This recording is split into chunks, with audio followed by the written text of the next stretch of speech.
Ilang taon na pong nasa kanila yung passport nyo? 2022 December binigay ko. So halos magdadalawang taon na this December. Nasa kanila lang, hindi mo magamit. Ikaw ay nag-a-apply sa ibang bansa, di ba? So dahil dyan, hindi ka na makapag-apply sa iba. Sa bagong passport law po natin, Section 22, any person or isang entity or let's say a company na nagawa illegally holding a passport without authority, pwede makulong from 12 to 20 years at saka 1 million po ang fine to 2 million pesos po. Pwede po kapat yan. Samantala, question naman nila kung bakit tinanggap ng bitag ang reklamo ni Beverly nang hindi raw inalam ang katotohanan. Well, totoo na hinold nila ang passport. Yes, that's the truth, totoo diba? na may utang. So ano ang problema? Ano ang kini-question ng sinasabing agency na ito? Lumapit po ako sa bitag para ireklamo yung agency na Simso sa pag-hold ng passport ko. Nag-apply po kasi ako sa Simso agency sa Makati para masukan bilang DIIT. Problema sa medical ko kaya hindi ako natuloy sa Saudi. Ngayon kukunin ko na yung passport ko, ayaw nila ibigay. Kailangan ko daw magbayad ng 3,500 sa nagastos nilang medical. Tataka po ako bakit ginigipit po nila ako magbayad. Ayun naman sa employer ko, nagbayad sila malaki, 3,000 Saudi Riyal. Magdadalawang taon na po yung passport ko sa kanila. Humingi po ako ng tulong para sa passport ko, para makapagtrabaho po ako para sa mga anak ko, sa mga apo ko. Sana mabawi ko po ang passport ko po. Maraming salamat po. Itong pasaporte nyo, nasa agency nyo ngayon, no? Ilang taon na pong nasa kanila yung passport nyo? Binigay ko December, pero nag-medical ako January. Anong taon? 2022 December binigay ko. So halos magdadalawang taon na this December. Opo. So nasa kanila lang, hindi mo magamit. Ikaw ay nag-a-apply sa ibang bansa, di ba? So dahil dyan, hindi ka na makapag-apply sa iba. Opo. Pero bakit ba hinold nila yung passport mo? Kasi nag-medical na daw po ako. Oo. Kaya kailangan bayaran ko daw yung nagastos doon sa... Ay bakit? Magkano ba nagastos nila sa medical? Hindi ko lang po alam, sir, pero ang sinisingil 3,500. Para din sa medical. Pero alam mo, kahit naman na hindi ka pumasa, unfit to work po ba yung nangyari sa inyo? Opo, ayun sa result. Bakit kayo nag-unfit to work? Basta ayon sa kanila, i-repeat sana po daw ako. Pero may trabaho ako kasi nung okay, so time tumanggi ka alam, ng opo, tumuloy. opo. Okay. Kaya ang sabi nila, para ibalik namin yung passport mo, bayaran mo kami yung nagastos namin sa'yo. 3,000. Okay, pero bawal yun. Kasi parang ang nangyayari, ginagawang collateral yung pasaporte dun sa utang mo, which is hindi tama. Kasi ang passport ay pagmamayari yan ng gobyerno. Diba? Hindi yan kanino man. Saka yan ay pinagkakaloob lamang sa isang Pilipino or mamamayang Pilipino para magamit niya, no? Paglabas, pasok ng bansa. Okay, ngayon, dahil dyan, hindi ka makapagtrabaho sa ibang bansa. Ano dapat ba a-applyan mo? Mag-aalaga ng lola. Parang domestic. Parang caregiver. Caregiver. Alright. Siguro kailangan natin tawagan din yung DFA para malaman natin kung ano yung mga magagawa rin nating hakbang para mabawi itong passport. Kasi for sure yan, hindi yan inaalaw ng government. Kahit yung mga sinasabing sanla passport, maraming gumagawa niyan pero it's not allowed. Lalo na yung mga ganito, parang ginagawang collateral sa utang, hindi po maaari yan. Kasi yan ay pagmamayari ng ating gobyerno. Pero ma'am, going back, anong sabi nung agency? Kayo ba'y nagmakaawa na makuha nyo pero ayaw pa rin nilang ibigay? Tinatawaran ko po, pero yun na talaga 3,500 daw po. Yung presyo, gusto mong pababain sana, yung 3,500. Oo. Pero yun ayaw daw umayag. talaga, opo. Sino specific ang kausap mo dun sa agency?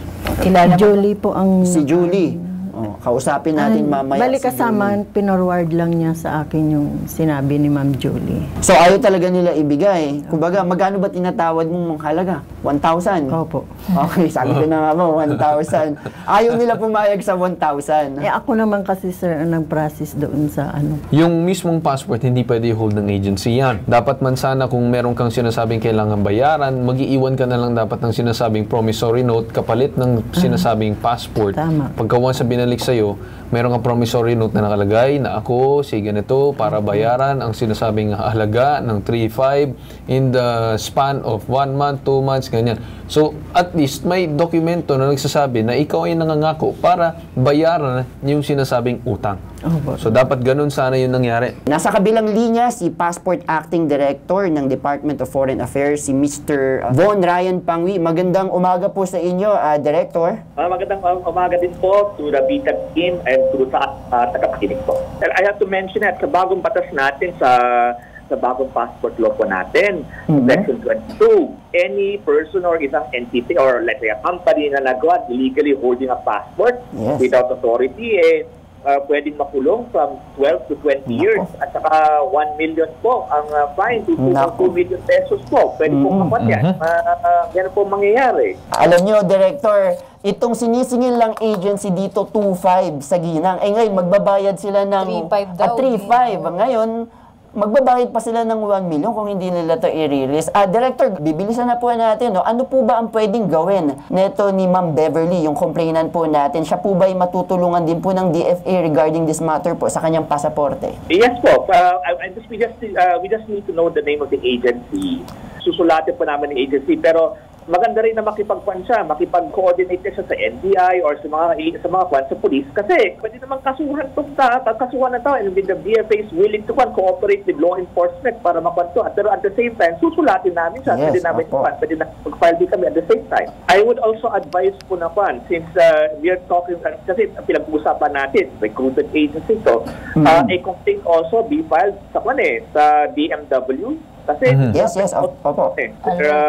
Luglisan sa nila. So, it's not just hindi lang po batas pasaporte ang na-apektuhan to, but of course, the way OFWs are treated is of course under the purview of DMW. So, I would advise na gawin din po ang track na iyon. I would encourage po ang mga kababayan natin na may similar situation, please report it immediately po sa DFA or at the same time sa DMW po. And please, makipag-ugnayan po na tayo sa mga law enforcement agency. The law is on your side.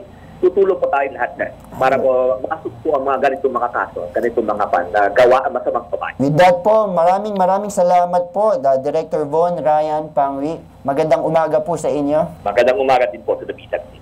Actually, na nakipag-ugnayan ang BTAG sa SIMSO, kinumpirma nila na may pagkakautang daw si Beverly sa kanilang agency, kaya hindi pa nila ibinibigay ang sinasabing passport.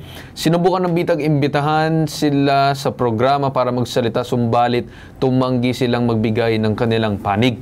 Samantala, question naman nila kung bakit tinanggap ng BTAG ang reklamo ni Beverly nang hindi raw inalam ang katotohanan. Well, totoo na hinold nila ang passport. Yes, that's the truth. Totoo diba? na may utang. So ano ang problema? Ano ang kine-question ng sinasabing agency na ito? So ganito na lang ma'am, no? Ang aking masasabi ngayong araw ay kung talaga bang totoo yung sinasabi na ibabalik na daw ang sinasabing passport sa'yo, sige, hayaan natin sila na gawin ang parte nila na ibalik. Pero kung hindi pa rin nila ibabalik, mismo tutulungan ka namin pagpunta ng DMW, pagpunta ng iba't ibang tanggapan para tuluyan ma-question ang kanilang operasyon kung talaga ba ito ay legal at angkop sa sinasabing batas natin. So, okay ba sa iyo, ma'am? Okay lang po.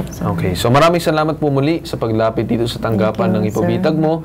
And sana naman, ma'am, sa susunod, no, alam mo na, kapag pumasok ko sa isang agency at minsan yung iba dyan, walang alam dyan sa agency, basta-basta gumagawa ng hakbang na hindi naman dapat, ay mas maganda na dapat siguro na magkaroon ng sinasabing promissory note. Diyan tayo magtatapos ngayong araw, hinggit sa sumbungan, imbestigahan, ano man reklamo na bibigyan ng solusyon at aaksyonan, ito ang nag-iisang pambansang sumbungan. Tulong at serbisyong may tatak, Tatak Bitag, ilalaban ka at di kayo iwan. Sa ngalan ni Ben Bitag, ako si Carl Tulfo at ito ang hashtag ipabitag mo.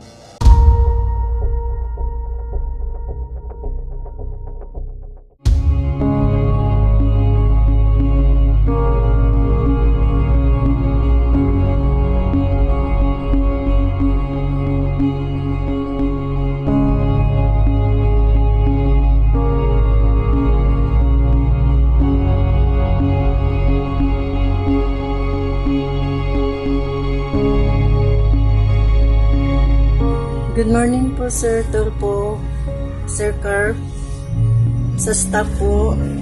Maraming salamat po. Nakuha ko na po ang passport ko, NBI, InfoSheet at saka PM sa Pag-ibig po. Maraming salamat po, Sir. God bless. More power. God bless. Thank you very